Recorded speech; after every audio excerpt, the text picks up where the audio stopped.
Long before Jamaica became known for reggae, before the sound of drums echoed through the mountains, before the world called it paradise, the island already had a story written in blood, survival, rebellion, and identity. This is the untold story behind the origins of Jamaica. The first people to walk the land of Jamaica were the Taíno. They arrived centuries before Europeans ever crossed the Atlantic. Skilled fishermen, farmers, canoe builders, peaceful communities living alongside the rivers, forests, and coastlines of the Caribbean. They called the island Jamaica, the land of wood and water, and for generations it was home, until the horizon changed forever. In 1494, the ships of Christopher Columbus appeared along the Caribbean waters, massive wooden vessels carrying disease, conquest, and the ambitions of empires. The arrival of the Spanish shattered the old world of the Taíno people. Forced labor, violence, starvation, disease. Within decades, entire communities disappeared. And as the indigenous population collapsed, the colonizers searched for another source of labor. That search would ignite one of the darkest human tragedies in history. Thousands of miles away, across the western coasts of Africa, kingdoms thrived. The empires of West Africa were rich in culture, trade, music, spirituality, metalwork, and agriculture. People lived in organized societies long before European colonizers arrived. Men raised families. Women built communities. Children ran freely through villages under the African sun. Then came the raids. Some were captured through war. Others were kidnapped during night attacks. Many were sold into the growing European slave trade by rival groups manipulated by colonial powers. Families vanished overnight. Mothers lost children. Husbands lost wives.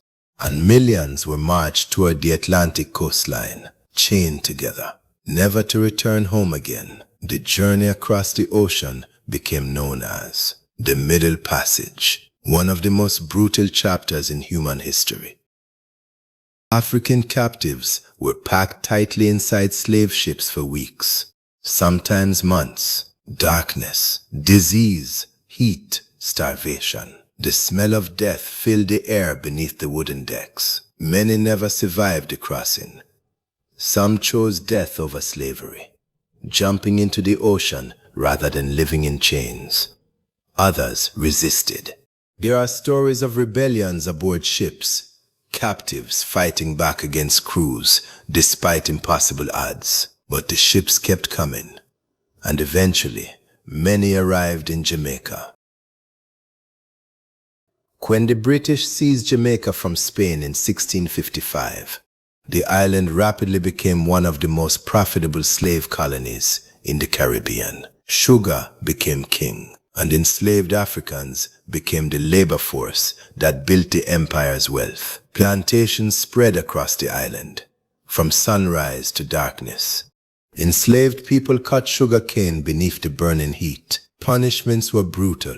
Whips tore through skin. Families were separated. Names were erased. But something extraordinary survived. The people did not surrender their humanity. African traditions remained alive. Drumming, storytelling, spiritual practices, language, music. Different African cultures slowly blended together on Jamaican soil, creating something entirely new. Out of suffering, a new identity was born, Jamaican. But not everyone accepted slavery. Some escaped into the mountains, and there they fought back. These freedom fighters became known as the Maroons, led by legendary figures like Nanny of the Maroons. Using guerrilla warfare and knowledge of the land, they resisted British forces for decades. The British Empire, one of the most powerful empires on earth, struggled to defeat them. Nanny became a symbol of resistance, a warrior, a strategist, a spiritual leader. To many Jamaicans today, she remains a national hero. Jamaica's story was never simply about slavery. It became a story of survival. A people taken from different parts of Africa, forced together through unimaginable suffering, who still managed to create culture, music, language, faith, resistance, and identity. From pain came resilience, from oppression came rebellion, and from generations of survival came modern Jamaica. The spirit of those first Africans still echoes through the island today, in the drums, in the language, in the mountains, in the music, in the people. Because the story of Jamaica is ultimately the story of human endurance.